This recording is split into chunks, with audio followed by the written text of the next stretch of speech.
So students, UPC net का आप लोगों का जो काउंसलिंग शेड्यूल है एग्जैक्टली आप लोगों का काउंसलिंग शेड्यूल आ चुका है एबीवीएमयू की ऑफिशियल वेबसाइट के ऊपर। इस वीडियो के अंदर मैं आप लोगों को काउंसलिंग की ए टू जेड सारी इंफॉर्मेशन स्टेप बाय स्टेप समझाने वाली हूँ कि कैसे आप लोगों को काउंसलिंग करानी चाहिए, किस स्कोर तक आप लोगों को काउंसलिंग करानी चाहिए, आप लोगों का कितना स्कोर बन रहा है, कितनी रैंक आ रही है, उस बेसिस पे आपको गवर्नमेंट कॉलेज मिलेगा, प्राइवेट कॉलेज मिलेगा। इवन इसके साथ साथ वो बच्चे जो काउंसलिंग कराने के लिए एलिजिबल नहीं है उन स्टूडेंट्स को क्या करना चाहिए if they don't want to take a drop and उनको क्या ऑप्शंस भी होने चाहिए, सब मैं आपको इसी वीडियो में बताने वाली हूँ। सो मेक श्योर वीडियो अच्छे से देखना बिकॉज सारी चीजें बहुत अच्छे से मैं समझाऊंगी। तो सबसे पहले हम एबीवीएमयू के मैं आप लोगों को प्रॉपर काउंसलिंग शेड्यूल दिखा देती हूँ कि काउंसलिंग शेड्यूल में क्या है, उसके सारे छोटे छोटे जितने भी इंपॉर्टेंट पॉइंटर्स है सब कुछ हम लोग यहाँ पे डिस्कस करेंगे ताकि आप लोगों को काउंसलिंग में कोई प्रॉब्लम नहीं रहे।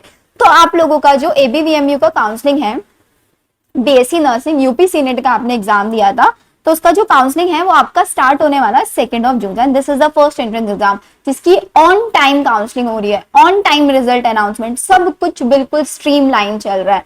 तो 2 जून से आप लोगों के रजिस्ट्रेशन स्टार्ट होंगे। रजिस्ट्रेशन के लिए यू हैव ओनली 1 वीक, एक वीक आपको मिलने वाला है। 9 जून 2025 तक आपके रजिस्ट्रेशन ओवर हो जाएंगे। सो इसी बीच में आप लोगों को रजिस्ट्रेशन करा लेना है। आपका जो सीट एलोकेशन होगा वो आपका 13 जून 2025 में आएगा।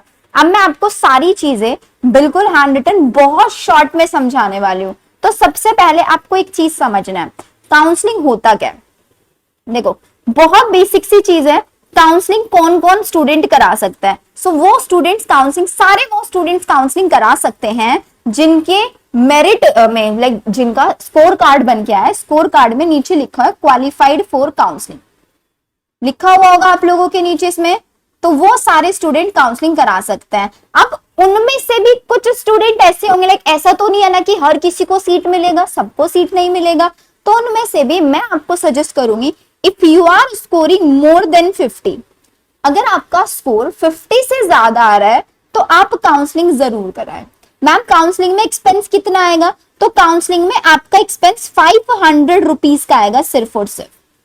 5000 आपको देने होंगे सिक्योरिटी चार्जेस, तो इसका मतलब टोटल आपका एक्सपेंस जो होगा 5500 रुपए आपका एक्सपेंस रहने वाला है। जिसमें से अगर आपको सीट मिल जाता है, अगर आपको सीट मिल जाता है तो आपको 5500 एज इट इज रहेंगे। लेकिन अगर आपको सीट नहीं मिलता है तो सिर्फ आपका 500 रुपए का खर्च आने वाला है, बाकी जो है 5000 ये आपके रिफंड हो जाएंगे। अब रिफंड होने के भी कुछ कुछ कंडीशंस है, मैं सारी कंडीशंस भी आपको यहाँ पे समझाऊंगी।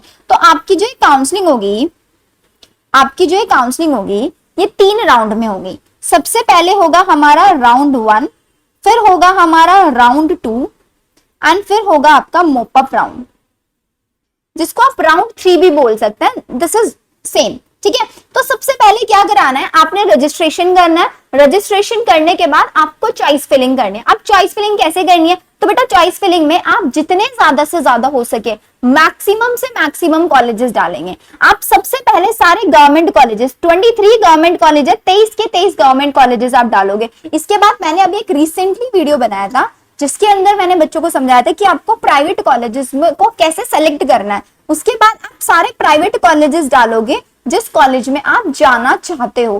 कोई भी ऐसा कॉलेज नहीं डालोगे जिस कॉलेज को लेके आपको डाउट है कि मैं यहाँ पे एडमिशन ले सकता हूँ नहीं ले सकता हूँ। आप सिर्फ वही कॉलेजेस डालोगे जो आपकी प्रेफरेंस में है कि अगर मेरे को ये नहीं मिलता तो सेकंड नंबर पर डालना है, ठीक है ये मिल जाएगा, थर्ड पे वो डालना है जो मुझे ये मिल जाएगा तो बेटर है। तो ऐसे करके प्रेफरेंस लिस्ट बनानी है, मैक्सिमम से मैक्सिमम कॉलेजेस फिल करना है, 20 से 25 हर किसी को कॉलेज फिल करने ही करना है, ठीक है। अब राउंड 1 की काउंसलिंग हुई, आपने रजिस्ट्रेशन किया, चॉइस फिलिंग किया। चॉइस फिलिंग करने के बाद आपको सीट अलॉट हो जाता है।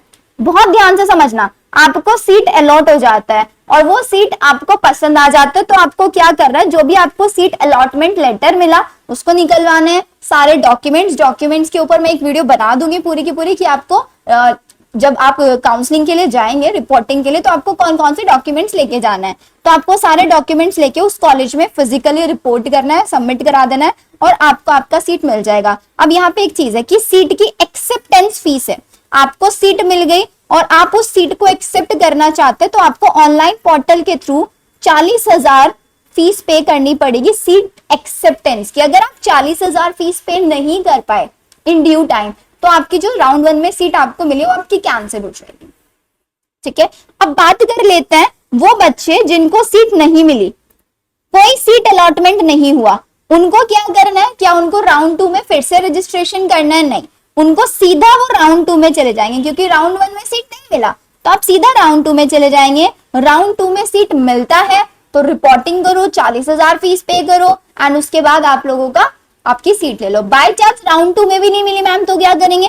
तो बेटा राउंड 3 में मिल जाएगी, तो फिर राउंड 3 में आप डायरेक्टली चले जाओगे, यहाँ पे आपको आपकी सीट मिल जाएगी। अगर थर्ड राउंड में भी नहीं मिलती है सीट तो आपके जो 5,000 है ना सिक्योरिटी चार्जेस वो रिफंड हो जाएंगे, वो रिफंड हो जाएंगे। ठीक है, अब नेक्स्ट केस पे बात कर लेते हैं। मेरे को राउंड 1 में सीट मिला लेकिन मैं टाइमली 40,000 पे नहीं कर पाया, मैं रिपोर्टिंग नहीं कर पाया, कुछ भी रीजन हो गया, तो आपकी जो 5,000 सिक्योरिटी चार्जेस है ना वो फॉरफिट हो जाएंगे, वो आपको नहीं मिलेंगे। ठीक है, आपको राउंड 1 में सीट मिल गया है, राउंड 1 में सीट मिल गया है, लेकिन आपको सीट वो कॉलेज नहीं चाहिए, आपको कोई और कॉलेज चाहिए, तो आप राउंड 1 में क्या कर सकते हैं? अपनी सीट को अपग्रेड करा सकते हैं।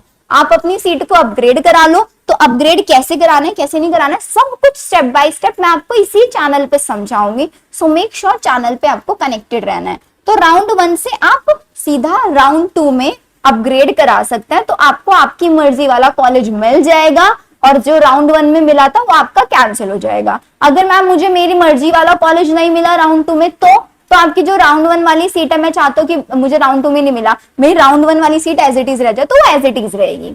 ठीक है, तो आपको अपग्रेड कराने का ऑप्शन मिलेगा, आपको सीट डिक्लाइन करने का भी ऑप्शन मिलेगा, लेकिन आपको इतना ध्यान रखना है आपकी 5,000 की जो फीस है वो सिक्योर सिर्फ और सिर्फ एक कंडीशन में रहेगी, जब आपको सीट नहीं मिली है।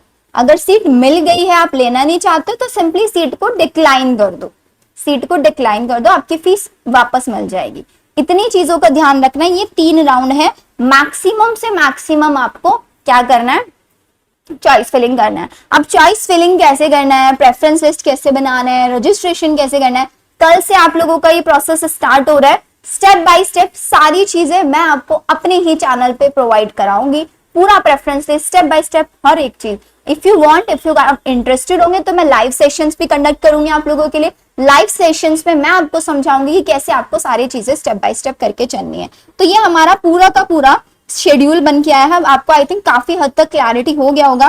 फिर राउंड 2 आपका 23 जून से स्टार्ट होगा, ये ध्यान रखना है। ठीक है, तो ऐसे ही पूरा का पूरा आपका शेड्यूल है। आपके जितने भी यूपी स्टेट के स्टूडेंट्स हैं, जिनके पास यूपी का डोमिसाइल है या फिर आपने यूपी से 11th एंड 12th किया, सिर्फ वो बच्चे सारे गवर्नमेंट कॉलेजेस के लिए एलिजिबल हैं।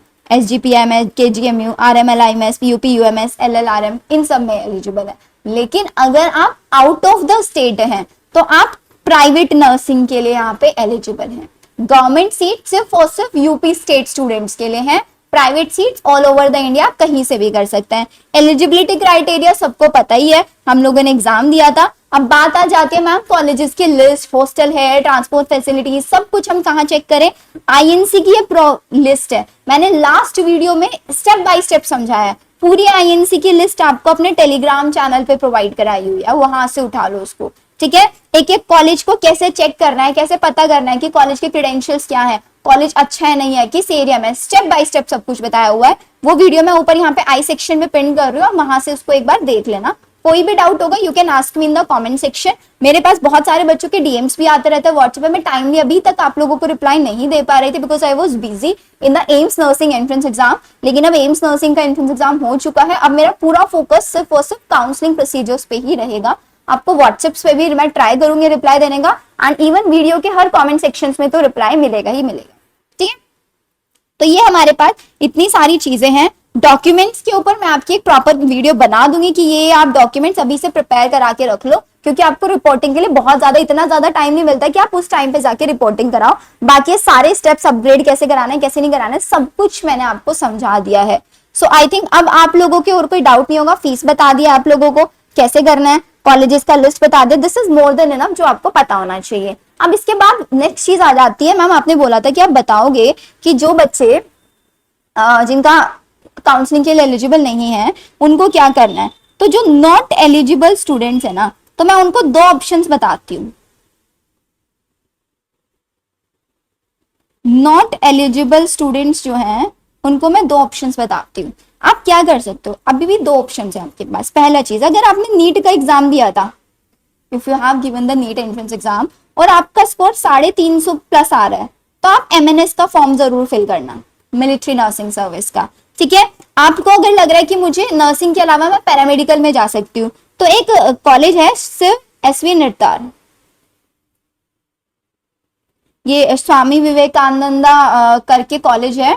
इस कॉलेज में, ये सेंट्रल गवर्नमेंट कॉलेज है। पहली चीज, इसके अंदर 5 कैंपसेस हैं। इसके ऊपर I am going to make a video super soon. इसके अलावा you have an option PGIMER, आप इस पे जा सकते हैं। अगर आप पैरामेडिकल में ही जाना चाहते हैं यूपी में ही, तो यूपी सीपेट में आप जा सकते हैं। तो आप यूपी सीपेट में अप्लाई कर सकते हैं। तो ये 4 ऑप्शन अभी भी आपके पास है। अगर आप, क्योंकि नीट के थ्रू एमएनएस में मिल जाता है तो बहुत अच्छी बात है। सिमनेटार में मिल जाता है, दिस इज अगेन गुड, क्योंकि अभी भी इसके रजिस्ट्रेशन लाइव है। टीजीआईएमईआर चंडीगढ़ बहुत अच्छा कॉलेज है, बीएससी नर्सिंग, यहाँ से आप बीएससी नर्सिंग कर सकते हो। यहाँ से बीएससी नर्सिंग आप कर सकते हो, जिसके फॉर्म अभी तक भी आउट नहीं हुए, जून के फर्स्ट वीक में आ जाएंगे। जैसे ही आएंगे मैं अपने चैनल पे आपको इन्फॉर्म करा दूंगी। और यूपी सीपेट के तो फॉर्म अभी भी लाइव है, आई थिंक 5 या 6 June is the last date. तो आप इन कॉलेजेस में अप्लाई कर सकते हैं, not eligible student if you are not looking for a drop. ठीक है, चलिए फिर मिलते हैं हम लोग हमारी नेक्स्ट वीडियो के अंदर। Bye everyone.